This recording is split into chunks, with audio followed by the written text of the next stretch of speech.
Bismillah wa salatu wa salam ala Rasulullah Muhammad sallallahu alaihi wasallam. Assalamu alaikum wa rahmatullahi wa barakatuh.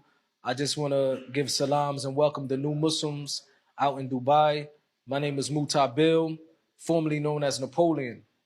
Most people might know me as a rap artist or a former rap artist that was involved with a rap group called the Outlaws. Alhamdulillah, about 18 years ago, myself also converted to the religion of Islam, similar to you. My story, was kind of my life, for example, was, it was ups and downs.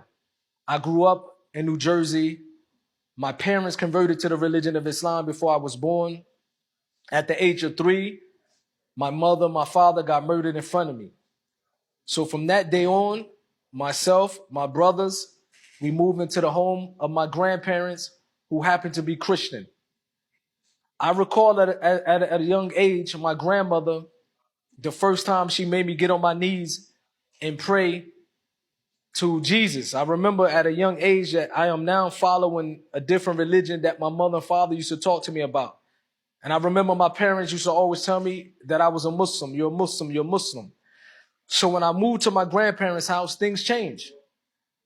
I lost my contact with, of course, anything that can teach me about the religion of Islam, which was my parents at that time. So I grew up, as you can say, as a Christian.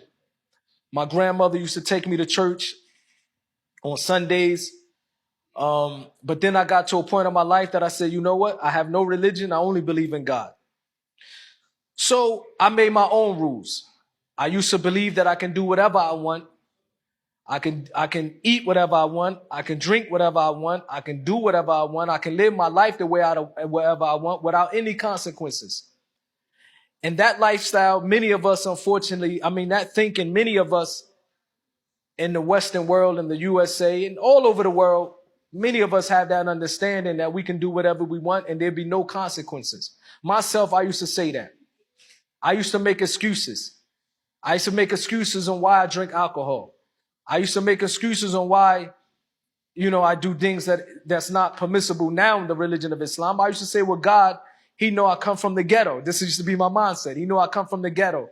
He see my circumstances that I'm surrounded by, so I'm sure he will forgive me. This used to be my mindset because I was ignorant on the purpose of why I was created. So I grew up in an environment when I see many of the people around me, my cousins, my brothers, they got involved in activities in the streets, such as selling drugs. But at a very young age, I wanted to do something different. I realized that me going down the path of a drug dealer, it wasn't really good for me. So I wanted to do something different. So what I started to do is write raps, or what you can call poetry. I would go in my room, I would write a rap, and I would come back outside in my neighborhood.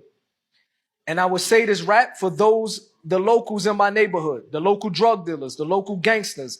I would say a rap for them. And I remember they used to pay me. They used to say, I give you $1 if you say a rap. I give you 50 cents if you say a rap. So I realized that maybe rap music can be a career for me.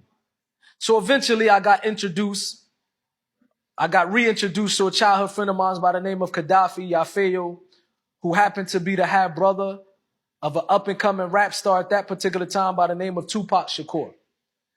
And his mother told me that Tupac Shakur is on her way back to New York City. If you're serious about getting involved in the music industry, here's your chance. At that particular time, I lived in New Jersey. The part of New Jersey that I lived in was approximately 30 minutes ride over to New York City. So when Tupac came back to New York City, I was able to catch the train, myself and my brother, and we went to Manhattan, and I was able to introduce myself to him. And from that day on, it's been like family with myself, Gaddafi, Tupac, and the rest of the homies. So eventually Tupac put a rap group together. He wanted to call us the Young Thugs. And then we went to Dramacidal, and eventually we went to called The Outlaws. I appeared on the first record that I appeared on was a record called Me Against the World with Tupac that sold to this day 5 million records. The next album was an album called All Eyes on Me. That record sold 20 million records. I appeared on over 40 million record sales worldwide. And I remember when I got involved in the music industry, I thought to myself that this lifestyle will bring me a happiness that I used to see other rap artists on television. When I used to turn on my television and I used to see rappers with their jewelry on, their cars, their chain, their houses, I used to say to myself, I want that lifestyle because they seem happy.